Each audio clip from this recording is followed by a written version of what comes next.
नमस्कार दोस्तों, मैं हूं विक्रम और आज मैं आपको लेकर आ गया हूं हल्दी घाटी के उस युद्ध स्थली में जहां से महाराणा प्रताप के सैनिकों ने अकबर की सेना के ऊपर इन पहाड़ियों के पीछे से गोरिल्ला रणनीति का उपयोग करके उनके ऊपर इतने सारे तीर और पत्थरों से बौछार कर दी कि मुगल सेना और जयपुर के राजा मानसिंह की सेना पागल हो उठी और उसको ये समझ में नहीं आया कि उनके ऊपर ये हमला कहाँ से हो रहा है। और दोस्तों, यही है वो हल्दी घाटी का सबसे पहला दर्रा, जिस दर्रे का इस इतिहास की किताबों में बहुत ज़्यादा नाम आता है।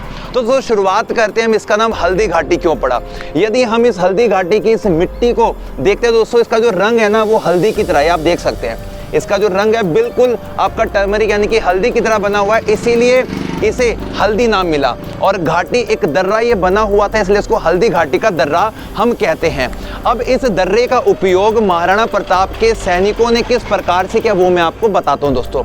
महाराणा प्रताप की सेना के अंदर इस पहाड़ी क्षेत्र के जितने भी भील जाति के लोग थे वो शामिल थे और उनके पास में पहाड़ के पीछे रहकर जो लड़ने वाली रणनीति थी उनके पास में बहुत मजबूत थी। तो उन लोगों ने महाराणा प्रताप को ये कहा कि जब कभी भी अकबर की सेना रण के मैदान में पहुंचेगी, जो कि आपका रक्तलाई आगे की तरफ पड़ता है, तो उनको इसी दर्रे को पार करके जाना पड़ेगा। तो उन्होंने रणनीति बनाई महाराणा प्रताप के सैनिकों ने, क्यों ना हम सबसे पहला उनके ऊपर जो हमला है वो इसी हल्दी घाटी के दर्रे पर करेंगे। तो जब आप उसी को इमेजिन करके देख सकते हैं कि इस वाले हिस्से से अकबर की सेना जयपुर के राजा मानसिंह के नेतृत्व में यहाँ से गुजर रही थी और इस पहाड़ के राइट और लेफ्ट वाले हिस्से से उनके ऊपर अचानक से पत्थर और तीरों की बौछार होने लगी। और उसके बाद से उनकी सेना इतनी हड़बड़ा गई और उनको ये समझ में नहीं आया कि ये जो उनके ऊपर हमला हो रहा है वो किस दिशा से हो रहा है, कौन कर रहा है। तो उसका सारा जो उपयोग है वो किया था दोस्तों गोरिल्ला रणनीति के तहत। यहाँ पर आप थोड़ा सा देख सकते हैं कि इस मिट्टी से तिलक करो यह धरती है बलिदानों की। तो ये वाला सबसे पहला वो पॉइंट है जहाँ पर हम हल्दी घाटी की इस मिट्टी में, जहाँ पर महाराणा प्रताप ने अपनी मातृभूमि की रक्षा करने के लिए अपने प्राणों तक को बलिदान करने की जो साठगांठ है वो ठान ली थी। और दोस्तों, यही वो दर्रा है जहाँ पर उन्होंने अपनी रणनीति के साथ में इनके सैनिकों को यहाँ से भगा दिया था।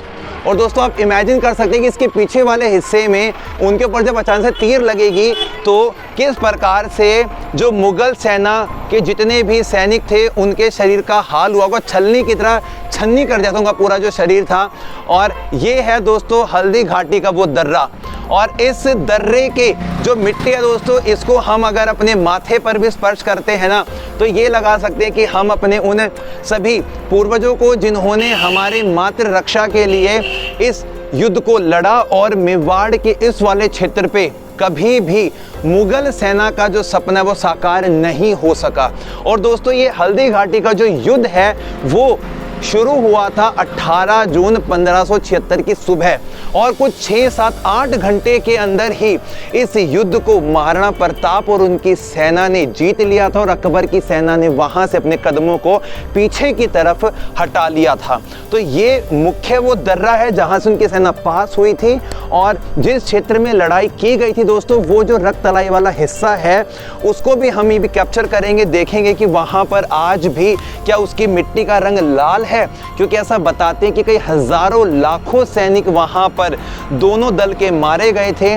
और ये जो जून का वक्त है दोस्तों, यहाँ पर बारिश होने की वजह से उन कटे हुए लोगों के शरीर का जो खून है वहाँ पर इकट्ठा हो गया था, रक्त जो था, जिसकी वजह से एक तालाब बन गया था पूरा, जिसको हम रक्तलाई के नाम से भी जानते हैं। और दोस्तों, आज इस हल्दी घाटी के इस हिस्से को देखकर हमारा जो दिल है वो इतना ज़्यादा गौरवशाली महसूस कर रहा है कि किस प्रकार से महाराणा प्रताप ने और उनके जितने भी राणा पुंजा, जिन्हें हम सरदार बिल्लू राणा कहते हैं, भीलों की जो सरदार थे, और उनके साथ में भामाश थे जिन्होंने अपने संपत्ति महाराणा प्रताप को दी थी कि अपनी सेना को बढ़ा सके वो।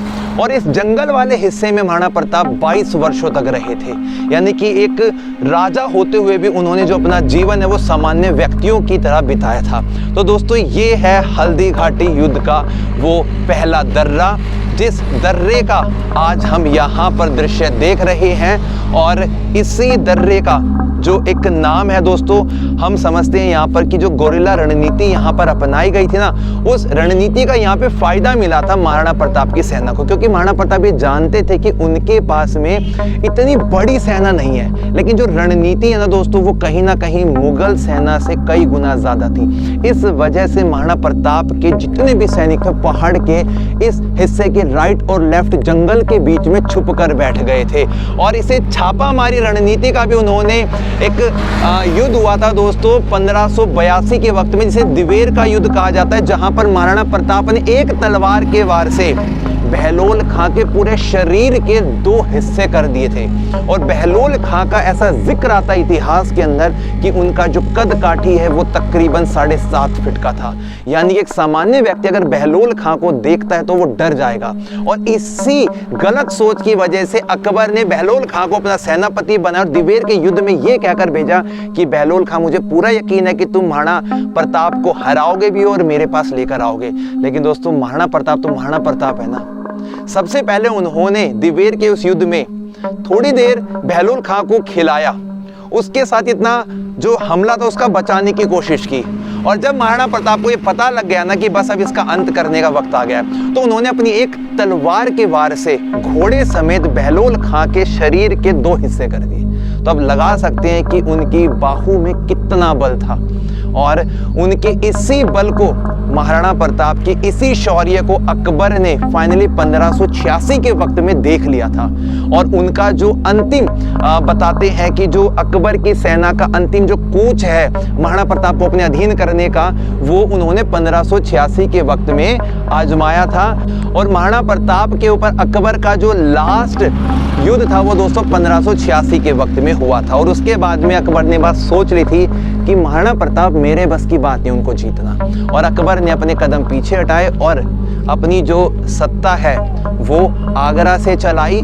और मेवाड़ के क्षेत्र पे उन्होंने तब तक अपनी नजरें नहीं गड़ाई दोस्तों जब तक महाराणा प्रताप मेवाड़ के शासक रहे। और महाराणा प्रताप का जो अंतिम वक्त था जब उनका शरीर शांत हुआ, बताते शिकार के दौरान उनका जो शरीर है उसमें कुछ चोट वगैरह लगी थी, जिसके बाद में 1597 का वक्त जब महाराणा प्रताप ने अपने शरीर को, पास में एक स्थान पड़ता है दोस्तों चावंड नाम का, वहाँ पे अपने शरीर को पंचतत्वों में शामिल कर दिया, पंचतत्वों में वो विलीन हो गए थे। तो इस शौर्य की गाथा को और आगे बढ़ाएंगे और इस हल्दी घाटी के छोटे बड़े सभी पॉइंटों को आपके सामने लेकर आएंगे। चलते हैं आगे की तरफ।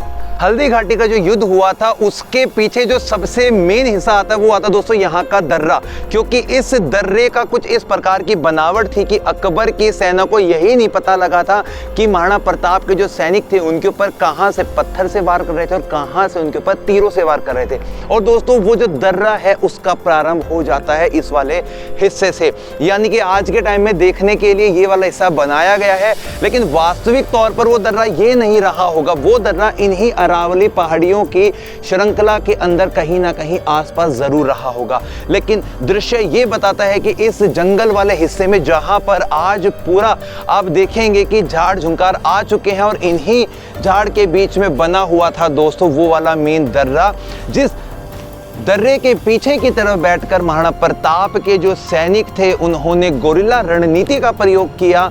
और उस समय अकबर की सेना ऐसे तितर बितर हो गई कि उनको यही समझ में नहीं आया कि कौन सी पहाड़ से उनके ऊपर आक्रमण लगातार किया जा रहा है।